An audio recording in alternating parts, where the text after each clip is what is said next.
Hello friends, स्वागत है आपका हमारे यूट्यूब चैनल नवोदय क्लासेज 2020 में। दोस्तों, आज से नया लेसन फर्स्ट क्लास 9th का स्टार्ट करने जा रहे हैं। 9th का फर्स्ट साइंस का, ये भी मैं बता देता हूँ। साइंस को हिंदी में विज्ञान बोलते हैं, किसी का हिंदी मीडियम होगा तो किसी का इंग्लिश मीडियम। अपन दोनों मीडियम में चलेंगे। दोस्तों, पिछले साल गत वर्ष हमने 9th का स्टार्ट नहीं किया था, हमने 6 का ही ओनली फॉर नवोदय का देखा था। तो इस बार हमने सोचा, कुछ 9th क्लास वाले भी हमसे बोल रहे थे कि सर 9th का भी स्टार्ट करिए। तो हमने सोचा कोई बात नहीं, अपन 9th का भी स्टार्ट कर लेते हैं। तो इस बार हमने 9th का स्टार्ट किया है। तो आज अपन फर्स्ट चैप्टर करेंगे। दोस्तों, पिछली बार भी हमारा स्कोर बहुत काफ़ी अच्छा रहा था 6 क्लास का। इस बार 9th का भी देख लेते हैं कि किस प्रकार से रहता है, बच्चे किस प्रकार से तैयार। काफ़ी बच्चे बोल रहे थे कि सर हमें तैयारी करवाइए, आपका रिजल्ट अच्छा रहता है।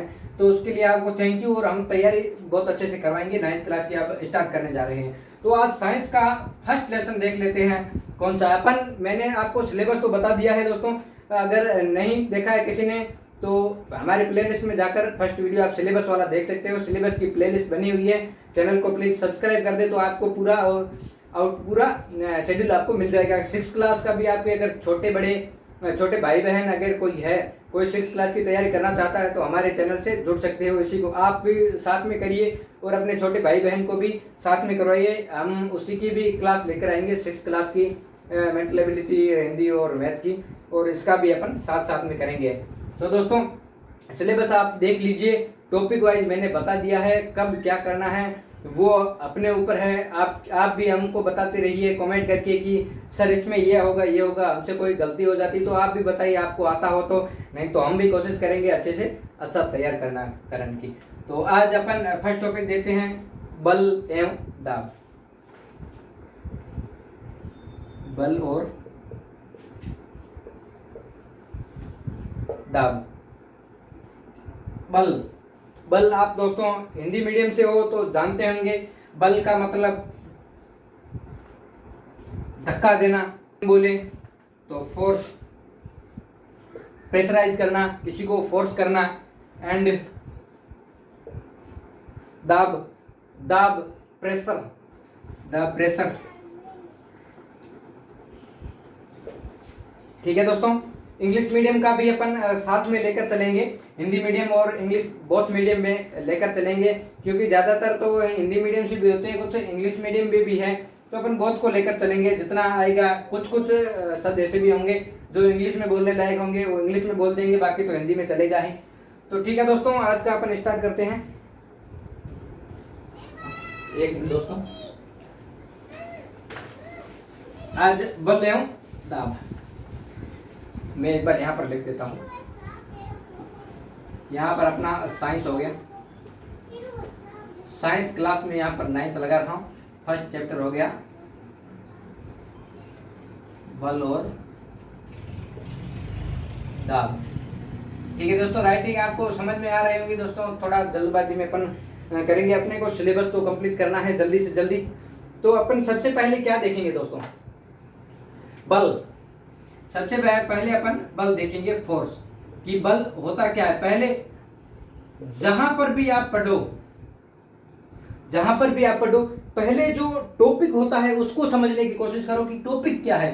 बल क्या होता है और दाब क्या होता है। बल और दाब देखेंगे कि बल क्या होता है और दाब क्या होता है। ठीक है, बल फोर्स। बल एक धक्का या खींचा हुआ है। किसी को अपन प्रेशर करते हैं, धक्का देते हैं, उसको बोलते हैं बल। किसी को आगे धकेलना होता है तो बल लगाओ, जोर लगाओ इसको। ठीक है, बल या धक्का या खींचाओ जो किसी वस्तु को स्थिति में परिवर्तन करता या परिवर्तन करने की प्रवृत्ति रखता है। मतलब अपन इसको कहीं पर भी धक्का देंगे किसी को तो उसका परिवर्तन हो जाएगा। ठीक है दोस्तों, उस वस्तु होगी उसका परिवर्तन हो जाएगा, तो टूट हो जाएगी, उसको परिवर्तन हो जाएगा। ठीक है दोस्तों, तो ये होता है इसका एसआई, अंतरराष्ट्रीय मात्रक, एसआई यूनिट। बल का एसआई यूनिट, ये दोस्तों मोस्ट इंपोर्टेंट है दोस्तों। बल का एसआई यूनिट क्या होता है, ये आपके एग्जाम में आ सकता है। बल का एसआई यूनिट क्या होता है। बस का एसआई यूनिट मतलब मात्रक, हिंदी में बोले तो बल का मात्रक क्या होता है, इंग्लिश में बोले तो ऐसा यूनिट ऑफ बल, फोर्स, ऐसा यूनिट ऑफ फोर्स बोलेंगे तो इसका होता है दोस्तों न्यूटन। बल का ऐसा ही मात्रक होता है न्यूटन, ऐसा ही यूनिट होता है न्यूटन दोस्तों। इसको और भी सीजीएस, सीजीएस दोस्तों आपने सुना होगा, सेंटीमीटर, एक मिनट दोस्तों, सेंटीमीटर और ग्राम और second, CGS centimetre gram second. इसके इस पद्धति से, इसकी पद्धति से अपन बात करें तो इसका मात्रक होता है, इसका मात्रक दोस्तों होता है डायन, इसका मात्रक डायन होता है। हिंदी में भी लिखते हैं अपन और इंग्लिश में भी लिखते हैं। मतलब इसका बल का ऐसा यूनिट मात्रक होता है न्यूटन। सीधा सीधा आपको क्वेश्चन पूछेगा कि फोर्स का ऐसा यूनिट या बल का ऐसा यूनिट, बल का मात्रक, ऐसा ही मात्रक क्या होता है, तो आपको सीधा सीधा आंसर देना है न्यूटन। ठीक है दोस्तों, न्यूटन देना है। अब आपको अगर इस प्रकार से पूछ ले कि सीजीएस पद्धति से बल का मात्रक क्या होता है, सीजीएस पद्धति से बल का मात्रक क्या होता है, तो आपको ये बताना है डाइन होता है। ठीक है, इंग्लिश में भी आप बोल सकते हो कि सीजीएस पद्धति से क्या होता है, तो डाइन होता है। ठीक है दोस्तों, तो न्यूटन एवं डाइन में संबंध, ठीक है, ये न्यूटन हो गया और डाइन, इन दोनों में संबंध क्या होता है वो दोस्तों अपने को देखना है। ये दोनों इसके मात्रक है, इन दोनों में संबंध क्या है कि दोनों इसकी हो गई मात्रक और दोनों की पद्धति अलग अलग हो गई। किस प्रकार से ये संबंध है कि दोनों एक से मेल खाते हैं बल से। ठीक है, तो मतलब देखो relation between newton and dyne, relation क्या है इसके अंदर, तो वो देखना है। एक न्यूटन इजिकल टू 1 किग्रा 1 kg into 1 metre second square. ठीक है दोस्तों, 1 newton is equal to 1 kg into 1 metre per second square, per second square देखेंगे इजिकल टू 1 kg में ग्राम कितना होता है, 1000 ग्राम होता है इंटू, क्योंकि अपने को ग्राम में पर सेकंड दिया हुआ, पर मिनट दिया होता तो अपन इसको किलोमीटर और मीटर में देखे थे और इधर मिनट में देखते। यहां पर दोस्तों सेकंड दिया हुआ है तो इसको भी दोनों को चेंज करना पड़ेगा। यहां पर 1 kg है तो 1000 ग्राम ग्राम में करना पड़ेगा, 1 मीटर है तो इसको सेंटीमीटर में कन्वर्ट करना पड़ेगा। 1 मीटर है तो इसका कितना हो जाएगा, 100 सेंटीमीटर, 100 सेंटीमीटर पर सेकेंड स्क्वायर। ठीक है दोस्तों, 1000 ग्राम इंटू 100 सेंटीमीटर पर सेंटीमीटर स्क्वायर। अब इसको आगे इसकी ग्राम की भी, ग्राम की और सेंटीमीटर की, इन दोनों की मल्टीप्लाई करेंगे तो कितना हो जाएगा,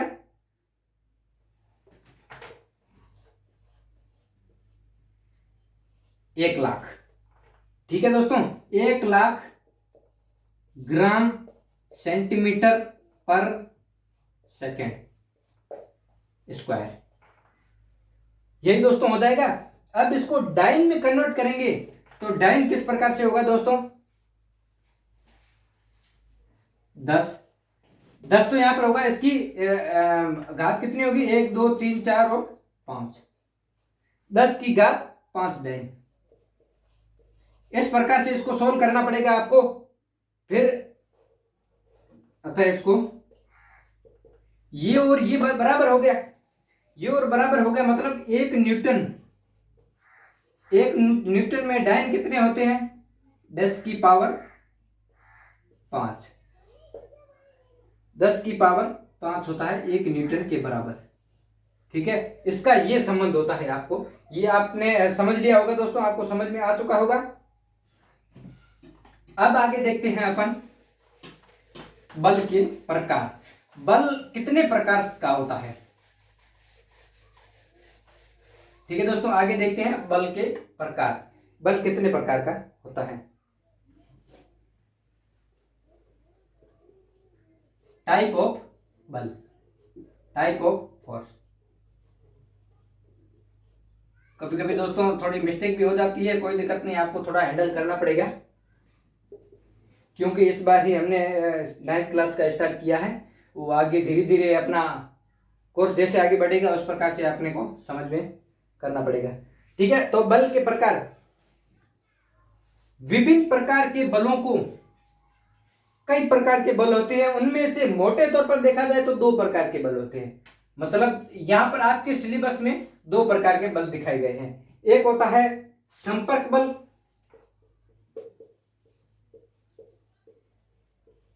एक होता है संपर्क बल और दूसरा होता है असंपर्क बल।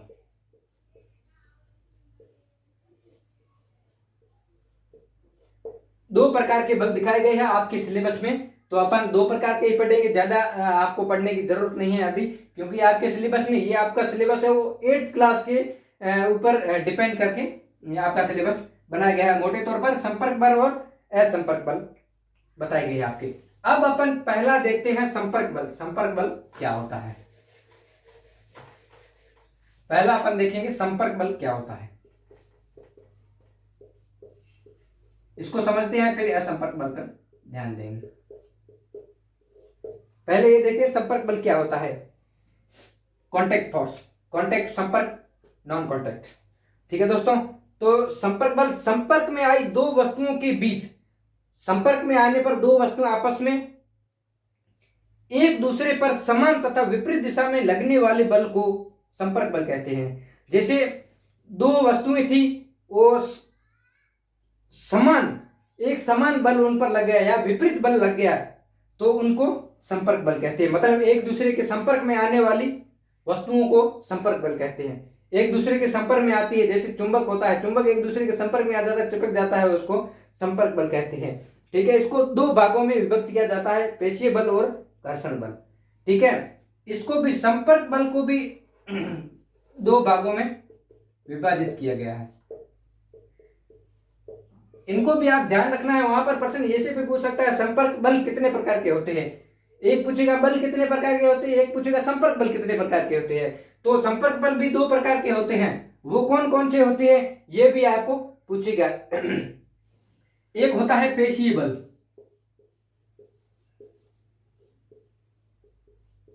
संपर्क बल भी 2 प्रकार के होते हैं। एक होता है पेशीय बल, वेस्कुलर फोर्स, और दूसरा होता है घर्षण बल, दूसरा होता है घर्षण बल, फ्रिक्शनल फोर्स। ये भी दोस्तों 2 प्रकार के होते हैं, संपर्क और असंपर्क बल 2 प्रकार के हो गए बल, और संपर्क बल भी 2 प्रकार के हो गए, पेशीय बल और घर्षण बल, 2 भागों में इनको भी विभाजित किया गया है। अब अपन देखेंगे पेशीय बल। ठीक है, इसको देखेंगे आप आगे, पेशीय बल आ जाता है 2 भागों में, तो अब पेशीय बल देखेंगे। पेशीय बल क्या होता है, संपर्क बल के अंदर पेशीय बल आ जाता है, पेशीय बल क्या होता है, अब मोटे तौर पर ये देखेंगे पेशीय बल।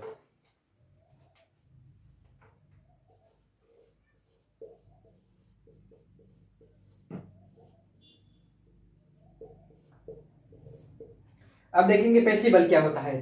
पेशीय बल दोस्तों मस्कुलर फोर्स, मसल होती है, मांसपेशियों के कारण वस्तु पर लगने वाला बल, मांसपेशियों के कारण वस्तु पर लगने वाला बल पेशीय बल कहता है। ठीक है दोस्तों, मांसपेशियां होती है, उनके द्वारा वस्तु पर लगने वाला बल पेशीय बल कहलाता है। ठीक है, मोटे तौर पर आप समझ लीजिए। उदाहरण इसका एग्जांपल समझ लेते हैं। ठीक है दोस्तों, पानी की बाल्टी को उठाते समय लगा बल। अब पानी की बाल्टी अपन भरी हुई होती है, उसको ऊपर उठाएंगे तो मसल पे बल लगेगा। ठीक है, मसल पे फोर्स लगेगा कि दबाव पड़ेगा। क्या होता है इसके अंदर, ठीक है, श्वसन प्रक्रिया में फेफड़े फैलने और सिकुड़ने के समय लगता बल। सांस लेते हैं तो ऊपर नीचे होते हैं, यहां पर भी अपना बल लगता है। ठीक है, ऊपर उठाएंगे तो फोर्स लगेगा, अपना बल लगेगा, तो अब तभी तो ऊपर उठेगा, नहीं तो नहीं उठ पाएगा। सांस लेंगे, इसमें बल लगाएंगे तो सांस ले पाएंगे, नहीं तो नहीं ले पाएंगे। बैल, घोड़े, गधे तथा ऊंट जैसे पशुओं द्वारा विभिन्न कार्यों में लगा बल। ऊंट के ऊपर अपन किसी भी सामग्री को लाद कर दूसरी जगह ले जाते हैं, उसमें भी बल लगता है। घोड़े के ऊपर अन्य किसी भी प्रकार पर बल लगता है, जैसे सजीव व्यक्तियों पर लगा बल। सजीव व्यक्तियों पर लगा बल पेशीय बल लगता है। पेशीय मतलब मांसपेशियों के द्वारा लगा बल पेशीय बल कहलाता है। आप सीधा सीधा ट्रिक के साथ समझिए, पेशीय मांसपेशियों के द्वारा। मांसपेशियों में आपके दिमाग में ऑटोमेटिक आ जाएगा कि सजीव व्यक्तियों के द्वारा लगा गया बल पेशीय बल कहलाता है। अब आगे देखेंगे घर्षण बल क्या होता है, फ्रैक्शनल फोर्स। बी नंबर अपन देखेंगे घर्षण बल। मैं साथ साथ में इंग्लिश में भी आपको बताता जाऊंगा, आप समझ लेना आप। फ्रैक्शनल फोर्स, ठीक है। कोई वस्तु जब किसी दूसरी वस्तु की सतह पर फिसलती या लुढ़कती है अथवा ऐसा करने का प्रयास करती है तो उनके मध्य होने वाली अपेक्षित गति को विरोध करने वाले बल को घर्षण बल कहते हैं। मतलब घर्षण, घर्षण मतलब फिसलना, रगड़ना।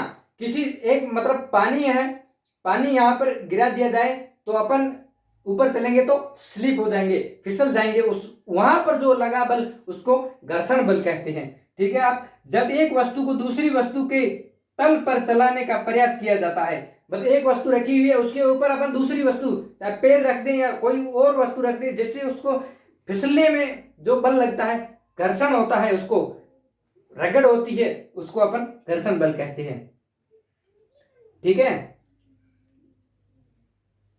जब एक वस्तु अन्य वस्तु की सतह पर वास्तव में गति करती है, एक वस्तु की सतह पर दूसरी वस्तु वास्तव में सतह गति करती है तो उनके मध्य अपेक्षित विरोध करने का बल ही गतिक घर्षण।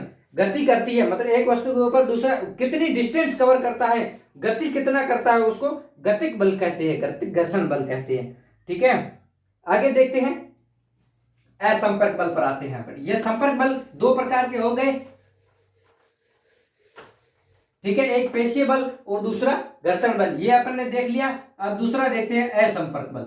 ये तो दोस्तों एक चीज दूसरे चीज के ऊपर डिपेंड हो गई, ठीक है, उस दूसरे के संपर्क में आ गई तो उसको संपर्क बल कहेंगे।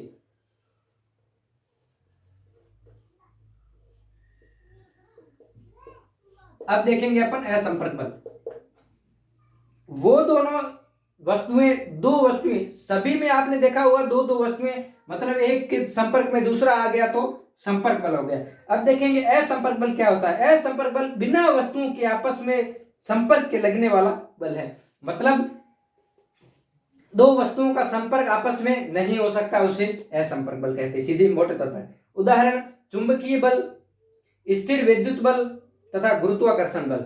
गुरुत्वाकर्षण देखो, गुरुत्वाकर्षण बल क्या होता है, अपन अगर ऊपर पैर करते हैं तो अपना गुरुत्वाकर्षण बल नीचे से खींचता है, संपर्क में नहीं आता है, वो इनडायरेक्ट रूप से खींचता है, असंपर्क से खींचता है, उसका संपर्क नहीं होता है लेकिन वो खींचता है अपने को, इसलिए अपन पैर नीचे रख पाते हैं। अगर गुरुत्वाकर्षण बल ना हो तो अपन हवा में उड़ते रहेंगे, हवा वाले ऊपर की आप चीज ऊपर कोई फेंको तो वो तुरंत नीचे आ जाती है। तो वो किस कारण से आती है, वो गुरुत्वाकर्षण बल के कारण आती है। ऐसा नहीं है अपने को दिखाई दे रहा हो कि हाँ अपन यहां से फेंक रहे हैं वापस वो खींच रही है, अपन एक तो चीज अपन हाथ में लेकर नीचे करें तो वो संपर्क में हो जाता है, अगर ऊपर उछाले और फिर ऑटोमेटिक वो नीचे गिर जाए तो असंपर्क से होता है। असंपर्क मतलब नीचे से वो संपर्क करता है, अपने को दिखाई नहीं देता है, असंपर्क के कारण नीचे वो आ जाता है, उसको अपन असंपर्क बल कहते हैं। जैसे अपन एग्जांपल ले लिए गुरुत्वाकर्षण बल, चुंबकीय बल। चुंबक होता है, एक चुंबक यहाँ पर रखो, एक चुंबक यहाँ पर रखो, तो दोनों आ जाएंगे। एक मिनट दोस्तों,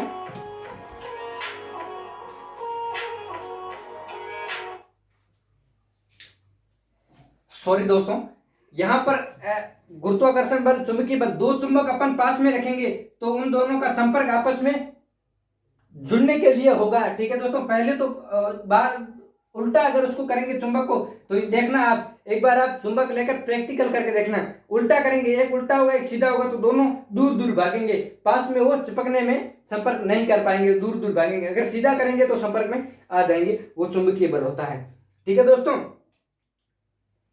और स्थिर विद्युत बल ये भी एक होता है, इसका भी अपन उदाहरण देखेंगे। अब सबसे पहले देखते हैं असंपर्क बल कितने प्रकार के होते हैं। तो ये दोस्तों मोटे तौर पर अपने मैंने समझाया तीन प्रकार के होते हैं। तीन प्रकार कौन कौन से होते हैं, ठीक है दोस्तों। तो एक होता है चुंबकीय बल,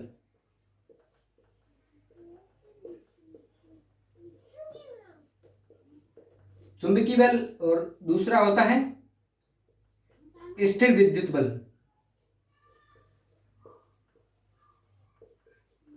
स्थिर विद्युत बल।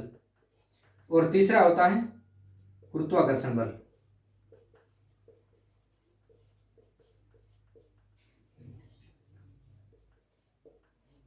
तीसरा हो गया गुरुत्वाकर्षण बल। अब अपन सबसे पहले देखेंगे चुंबकीय बल क्या होता है। ठीक है, इनको इन दोनों को बाद में देखेंगे, पहले चुंबकीय बल क्या होता है। ठीक है, इसको मोटे तौर पर देखेंगे। एक चुंबक दूसरी चुंबक पर बिना संपर्क में आए ही बल लगा सकती है। मतलब एक चुंबक, मैंने अभी एग्जांपल आपको बताया कि आप देख सकते हो एक चुंबक है, वो दूसरी चुंबक उल्टा रख दो तो वो दोनों संपर्क में नहीं आएगी दोस्तों, दूर दूर भागेगी, आपस में चिपकने की कोशिश करेंगे तो उल्टा हो जाएंगे। फिर से आप दोबारा ऊपर करना, एक उल्टा एक सीधा संपर्क में नहीं आएगी। ठीक है, चुंबक द्वारा लगाया गया बल असंपर्क का ही एक उदाहरण है। चुंबक बल लगाएगा, आपस में आप चिपकाने की कोशिश करना, वो बल लगाएगा, आपको दूर करने के लिए बल लगाएगा, उसी बल ये असंपर्क बल का उदाहरण है। मतलब उसका संपर्क एक दूसरे से नहीं हो पाएगा। दो चुंबकों के समान ध्रुव एक दूसरे के प्रतिक्रिया करते हैं। मतलब ध्रुव होता है, नीचे से ध्रुव निकलता है। ठीक है दोस्तों, दो ध्रुव होते हैं, उत्तरी ध्रुव दक्षिणी ध्रुव, वो दोनों आपस में कनेक्ट नहीं कर पाते हैं, तथा आसमान ध्रुव तथा दूसरे को आकर्षित करते हैं। ये दोस्तों आप समझ लें। ठीक है, आगे आता है दूसरा स्थिर विद्युत बल। इसको आपने समझ लिया, वो आप प्रैक्टिकल करके देख सकते हो। मेरे पास अभी चुंबक नहीं लिया मैंने, आप प्रैक्टिकल करके देख सकते हो। अब दूसरा होता है स्थिर विद्युत बल।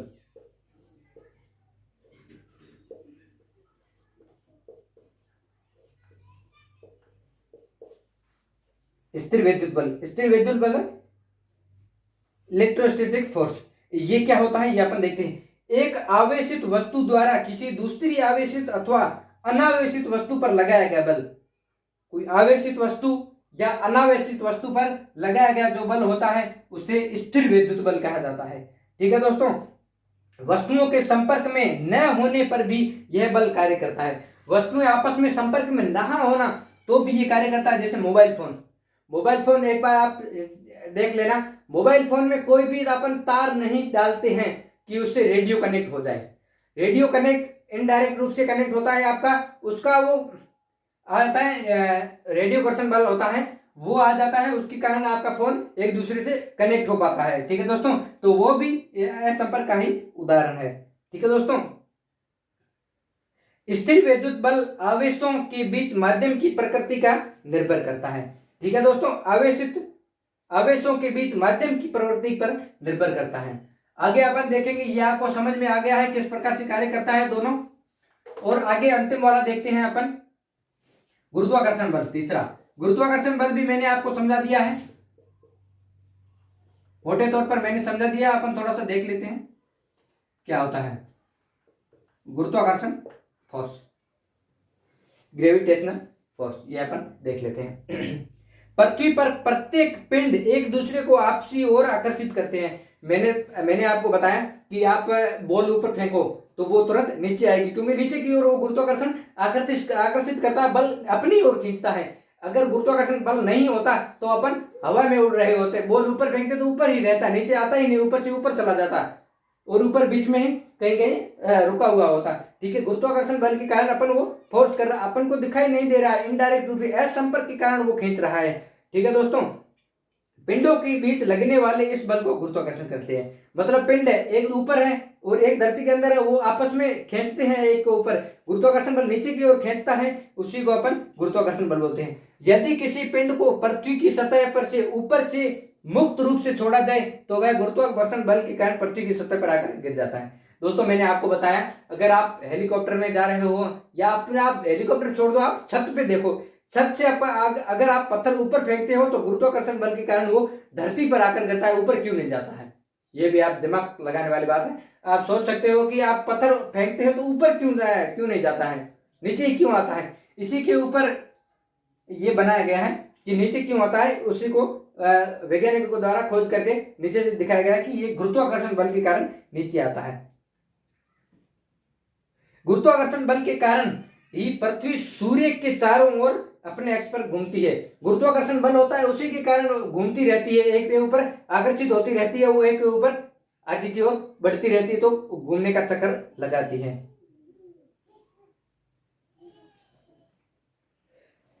दोस्तों आज के लिए इतना ही। गुरुत्वाकर्षण बल तक आपको समझ में आ चुका है। संपर्क बल, असंपर्क बल, ये आपको तीन प्रकार के होते हैं संपर्क बल। ठीक है दोस्तों, तो आगे अपना टॉपिक आएगा वो अपन कल करेंगे। आज के लिए इतना ही दोस्तों। दोस्तों आशा करता हूं आपको समझ में आ चुका होगा। दोस्तों। ये आपको, अगर आपको अच्छे से समझ में आया तो कमेंट करके बताएं कि सर ऐसी ही क्लास लगनी चाहिए, नहीं तो हम डायरेक्ट आपको किताब से भी पढ़ा सकते हैं, उसमें हम नहीं दिखेंगे, आप रिकॉर्ड करके आपको बता सकते हैं। ठीक है दोस्तों, तो आपको जो भी क्लास अच्छी लगे वो आप हमें समझाइए। हम तो ये सोच रहे हैं हम फेस टू फेस बात करें तो यहाँ पर आपको अच्छे से समझ में आ जाए, नहीं तो हम डायरेक्ट रिकॉर्डर से भी पढ़ा सकते हैं। इसमें हमारी कोई, आपको बस समझ में आ जाना चाहिए। किस प्रकार के आपको समझ में आता है वो आप कमेंट करके बताएं जल्दी से। और टॉपिक वाइज अपन चलेंगे, तो आप अपना टॉपिक ध्यान रखें कि अगला कौन सा टॉपिक होगा। जो भी होगा कमेंट पर बताएं, कमेंट करके बताएं जल्दी से जल्दी आपको समझ में आ रहा है या नहीं आ रहा है। जितना भी आ रहा है आगे आपको क्या करना है वो भी आप बताएं। टाइम टेबल भी आप बताएं कि हमको इतने बजे वीडियो चाहिए, इतने बजे हम फ्री हो जाते हैं तो उतने बजे हम प्रोवाइड कराएंगे। लेकिन ऐसा होना चाहिए कि सबके लिए बराबर होना चाहिए। ऐसा नहीं कि एक बच्चा बोले मेरे को इतने बजे काम है, इतने बजे मैं वीडियो देख पाऊंगा, दूसरा बोलेगा कि मैं इतने बजे। ऐसा नहीं होना चाहिए, सभी को साथ में देखना है। एक ही टाइम लिमिट होना चाहिए। टाइम टेबल आप अपना खुद बना लें कि इतने बजे से मेरे को इतने बजे ये करना है, इतने बजे से ये करना है। क्योंकि आपके पास चार सब्जेक्ट है और आपका अपना भी सब्जेक्ट का क्लियर करना है, वो इसके माध्यम से हो जाएगा, कोई दिक्कत नहीं दोस्तों। आप अपना सिलेबस कर रहे हो 8th क्लास का, वो भी इसके माध्यम से हो जाएगा, और नवोदय की तैयारी कर रहे हो वो भी इसके माध्यम से, दोनों हो जाएगी। इससे आपका बेसिक कवर होगा, आपका माइंड एकदम एक्टिव रहेगा, जिससे आप बोर्ड में भी अच्छे अंक प्राप्त कर सकते हो। तो थैंक यू दोस्तों, शेयर जरूर करें अपने अपने दोस्तों को, क्योंकि आपकी लास्ट डेट अभी बाकी है 9th क्लास के फॉर्म भरने की। तो जल्दी से जाकर फॉर्म भरिए, अप्लाई करिए। जिसने नहीं भरा है अपने दोस्तों को बताइए कि 30 तारीख लास्ट है, आप फॉर्म अप्लाई कर दीजिए। Thank you.